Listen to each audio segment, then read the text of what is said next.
Telugu Desam party Aryavysya సోదరులందరికీ ఒక విజ్ఞప్తి, ఒక ఆహ్వానం.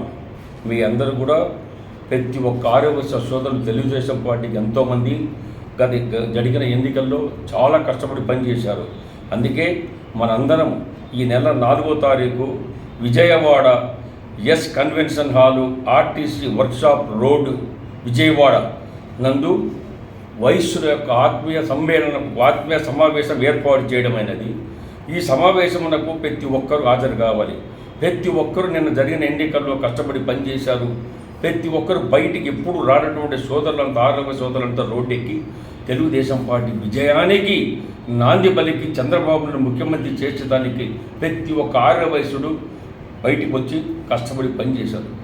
మీకు అందరికీ తెలుసు, ఈ యొక్క ఆర్యవైశ్య సోదరులు ఉత్తేజపరిచేదానికి రాష్ట్రమంతా నేను సోమిశెట్టి వెంకటేశ్వర, నేను డూండి రాకేష్ ఇద్దరం కలిసి రాష్ట్రమంతా పర్యటించి రాష్ట్రంలో ఉన్నటువంటి వైశ్య సోదరులు అందరూ ఏకకంఠంగా అందరినీ ఒకే తాటిపైకి తెచ్చి వాళ్ళందరినీ తెలుగుదేశం పార్టీ వైపు తిప్పి కష్టకాలంలో ఉన్నప్పుడు చంద్రబాబు నాయుడు మంగళగిరి తెలుగుదేశం పార్టీ ఆఫీసులో ఆ రోజు ఏ పార్టీకి సంబంధించినటువంటి నాయకులు ముందుకు రాలేదు.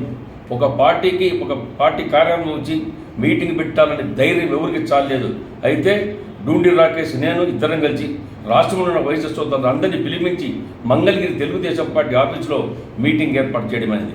చాలామంది వైశ్య సోదరులు అందరినీ విజ్ఞప్తి చేసేది ఏమంటే, ఇది ప్యూర్ తెలుగుదేశం పార్టీ సంబంధించిన ఆర్యవైశ్య సోదరుల యొక్క సమావేశం. ఈ సమావేశానికి ప్రతి ఒక్కరు హాజరు కావాలి.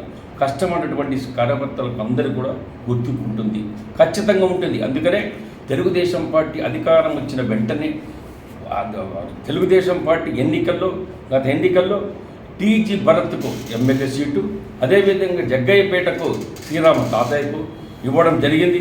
అదేవిధంగా తెలుగుదేశం పార్టీ అధికారం వచ్చింది. అధికారం వస్తుండగానే టీజీ భరత్కు ఇండస్ట్రీ మినిస్ట్రీ ఇచ్చి న్యాయం చేయడం జరిగింది. అదేవిధంగా శ్రీరామ తాత ఎమ్మెల్యేగా గెలిచారు. అదేవిధంగా నాకు కూడా చైర్మన్ ఇచ్చారు. డూండి రాకేష్కు ఆర్యవైశ్య డెవలప్మెంట్ కార్పొరేషన్ చైర్మన్ ఇచ్చారు. సుమారుగా చాలామంది డైరెక్టర్లు కూడా ఆ కార్పొరేషన్ వేయడం జరిగింది. ఇది కాకుండా రాబో రోజుల్లో మేము ఒకటే చెప్పేది, మా ముఖ్యమంత్రి ప్రియతమ నాయకుడు నారా చంద్రబాబు నాయుడు గారికి వైశ్య సోదరులంతా మనం జరిగినటువంటి ఎన్నికలకు చాలామంది కష్టపడ్డారు, చాలామంది తెగించి పనిచేశారు.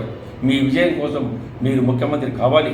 యువ నాయకుడు లోకేష్ సారథ్యంలో యువకులంతా ముందుకు వచ్చి పక్కన పెట్టి ఎన్ని పనులున్న పక్క పెట్టి లోకేష్ జిందాబాద్, చంద్రబాబు సీఎం కావాలి అనే నినాదంతో బయటకు వచ్చినటువంటి చాలామంది సోదరులు బయటకు వచ్చారు, సోదరిమణులు వచ్చారు.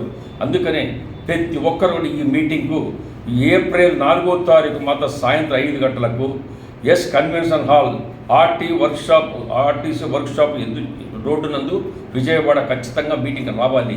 ఎందుకంటే ప్రాధాన్యత ఉంది ఈ యొక్క మీటింగ్లో. చాలామంది కష్టపడి పనిచేశారు, చాలామందికి ఇంకా పదవులు రావాలి. మేమంతా ముఖ్యమంత్రి గారు విజ్ఞప్తి చేసేది ఏమంటే, ఆ వేదిక మీద నుంచి కూడా నేను, రాకేష్, టీజీ భరత్, అదేవిధంగా శ్రీరామ తాతయ్య గారు అందరం కూడా విజ్ఞప్తి చేస్తాము. ఆ రోజు ఖచ్చితంగా ఎన్నికల్లో జరిగినటువంటి ఎన్నికల్లో పార్లమెంట్ అసెంబ్లీ ఎన్నికల్లో చాలామంది వయస్సులు ఏ ఒక్కరు కూడా పదవులు అడిగేదానికి ఈరోజు ముందు కూడా వస్తున్నారు. ప్రతి ఒక్కరు కూడా ఆశ ఉంది. అందుకనే ముఖ్యమంత్రి చంద్రబాబు నాయుడు మేము విజ్ఞప్తి చేసేదేమంటే, మాలో కూడా మా యొక్క వయస్సులో కొంతమంది ఇంకా పదవులు రాలేటువంటి సోదరులు ఉన్నారు. వాళ్ళకి కూడా కొన్ని టెంపుల్ కమిటీ కానీ కార్పొరేషన్ కమిటీలలో కానీ పార్టీ పదవులు కానీ ఇచ్చి ఖచ్చితంగా మాకు న్యాయం చేయండి. ఇంకా మున్ముందు పక్క తెలుగుదేశం పార్టీకి అండదండలుగా ఉండి మా రక్తం దారపోసి అయినా సరే తెలుగుదేశం పార్టీ పచ్చ జెండా 2029లో మళ్ళా విజయం సాధించడానికి కష్టపడతాము. నేను డూండి రాకేష్. అందుకనే ఈ యొక్క మీటింగు టీజీ భరత్ వస్తున్నాడు, 100% కరెక్ట్ వస్తున్నాడు.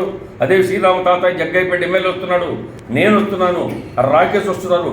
ఇది అందరి కలయిక, ఇది అందరి మీటింగ్, ఇది ఆర్యవైశ్య సోదరులు కలిసి పనిచేసే ఆత్మీయ సమ్మేళనం. కాబట్టి ఖచ్చితంగా ఈ మీటింగ్ వచ్చి దిగ్విజయంగా చేసి ప్రతి ఆర్యవైశ్య సోదరులు ఆంధ్రప్రదేశ్లో ఉండేటువంటి ప్రతి ఒక్క ఆర్యవైశ్య సోదరులు సోదరునిమ్మలు వచ్చి దిగ్విజయంగా చేస్తానని కోరుకుంటున్నాను.